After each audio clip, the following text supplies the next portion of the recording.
بسم الله الرحمن الرحيم. قال عفريت من الجن أنا آتيك به. جنوں میں سے ایک طاقتور شرارتی کہنے لگا میں اسے آپ کے پاس لے آؤں گا.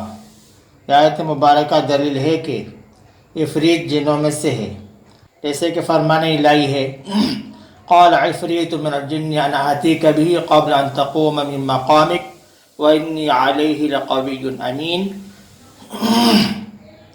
جنوں میں سے ایک طاقتور کہنے لگا میں اسے آپ کے پاس اس سے پہلے لے آؤں گا کہ آپ اپنی جگہ سے اٹھے، اور بلا شبہ میں اس پر یقیناً پوری قوت رکھنے والا ہوں، امانت دار ہوں.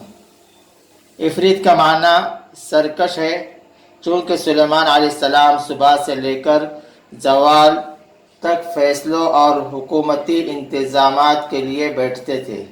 تو عفریت نے کہا کہ میں آپ کے یہاں سے اٹھنے سے پہلے آپ کے پاس لے آؤں گا. وَإِنِّي عَلَيْهِ لَقَوِيٌّ أَمِينٌ، یعنی میں اس تخت کو اٹھانے کی طاقت رکھتا ہوں اور اس میں جو جواہر اور خزانہ وغیرہ ہے اسے بھی بطور امانت لے آؤں گا. تو سلیمان علیہ السلام نے فرمایا میں اس سے بھی جلدی چاہتا ہوں.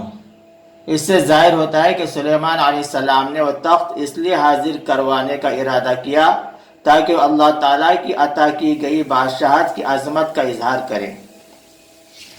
اس آیت کریمہ میں یہ بات معلوم ہوتی ہے کہ جنات میں بعض جنات بہت زیادہ طاقتور ہوتے ہیں